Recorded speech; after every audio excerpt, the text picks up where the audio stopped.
Are you aware that we're living in the uprising of the Antichrist? Do you know what that truly means? Many people try to interpret the Bible, but they fall short to understanding that there's a deeper message decoded within its pages.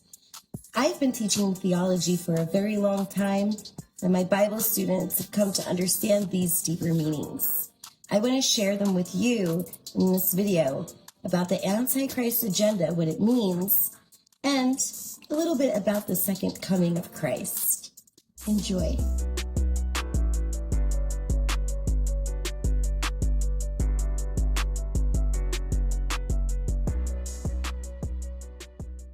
In my earlier video on false prophets, I highlighted a notable rise in individuals and groups fervently promoting Christian beliefs, often imposing their views on others. Figures like Kirk, Cliffe Knechtle, Lorenzo Sewell, Richard Lorenzo Jr., and younger voices such as Bryce Crawford have gained significant traction. I respect their passion. This trend raises questions about how deeply they understand the core tenets of the faith. Looking back to 2017, I remember the emergence of two YouTube channels that closely mirrored the teachings I've been sharing for years. Many of my insights stem from blogs I began writing in 2013, where I opened courses and engaged with you all. It was surprising to see these channels gain popularity, almost replicating my content in title and format. This prompts a crucial inquiry. Are these individuals truly grasping the essence of the Bible? Many proponents of today's Christianity advocate for a literal interpretation of Scripture, yet overlook the core message of Christ, especially when they condemn and belittle others in His name. Jesus, for instance, reached out to the marginalized, sitting with tax collectors and sinners, offering them unconditional love rather than condemnation. Some contemporary preachers seem to disregard this fundamental aspect of His teachings. Instead of fostering love, they sow division, often embodying the very Antichrist spirit that seeks to undermine the true message of the gospel. The term Antichrist doesn't refer to a single individual. It can represent a collective of individuals who oppose the true teachings of Christ. As 1 John chapter 2, verse 18 warns, "Children, it is the last hour. And as you have heard that Antichrist is coming, so now many Antichrists have come." This emphasizes the need for discernment in our current age. We are urged to be vigilant, as Matthew 24, verse 5 reminds us. "For many will come in my name, saying, 'I am the Christ,' and they will lead many astray. By their fruits you will know them." Matthew 7:16 serves as a crucial guideline for evaluating preachers and prophets. If someone is capable of condemning, belittling, or judging others in the name of God, we must ask ourselves, are they truly reflecting God's love?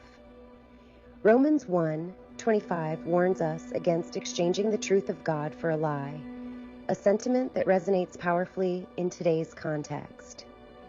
We've witnessed a significant rise in individuals and groups fervently promoting Christian beliefs, often making others feel inadequate or ashamed of who they are.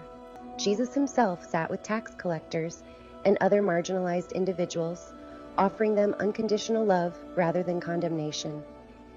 He didn't make them feel unworthy. Instead, He welcomed them with open arms, exemplifying the essence of compassion and acceptance. Today, many preachers seem to overlook this fundamental aspect of Christ's teachings.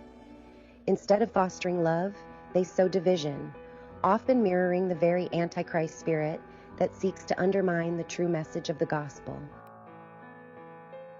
This Antichrist figure is not merely a single individual, but rather a system, a collective of people who oppose the Anointed One, as the term anti means against, and Christ refers to the Anointed.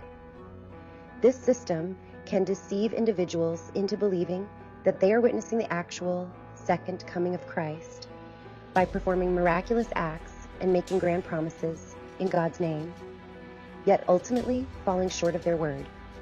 As 2 Thessalonians 2:9-10 warns, the coming of the lawless one is by the activity of Satan, with all power and false signs and wonders, and with all wicked deception for those who are perishing. While we are seeing the emergence of this Antichrist system, we must remember that the true second coming will signify a profound moment of unity, a time when people from all walks of life, regardless of their backgrounds, come together. This is not merely about groups collaborating, but rather a mass awakening where individuals unite as one. As Jesus himself stated, "For I tell you, many will come from east and west, and recline at table with Abraham, Isaac, and Jacob in the kingdom of heaven." Matthew 8:11. Truth will eventually reveal itself, but it's crucial to understand that the second coming will be mocked by the Antichrist first, and we can observe this unfolding within contemporary Christianity. Unfortunately, this resurgence is aligned with political agendas that seek to pit people against one another, creating a divisive atmosphere that is harmful. As I've mentioned in previous discussions, the greatest deceiver often presents themselves as one of us to gain trust, a wolf in sheep's clothing. The Antichrist is said to speak in ways that draw people in, making grand promises and delivering compelling truths. Additionally, the concept of Jesus has often been intertwined with solar symbolism. Yeshua of Nazareth, a true prophet, had his identity co-opted over time, particularly by Roman influences that replaced him with sun deities like Horus. This blending led to confusion among many, as they adopted a Roman name, Jesus, and misaligned his teachings.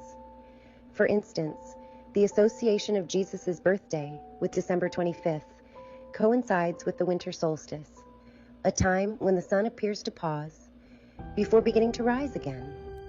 When interpreting the Bible, it's essential to approach it with a perspective that recognizes the divine messages from prophets throughout the ages. It's crucial to sift through teachings that may dilute the truth. Considering the second coming in this light opens up new perspectives.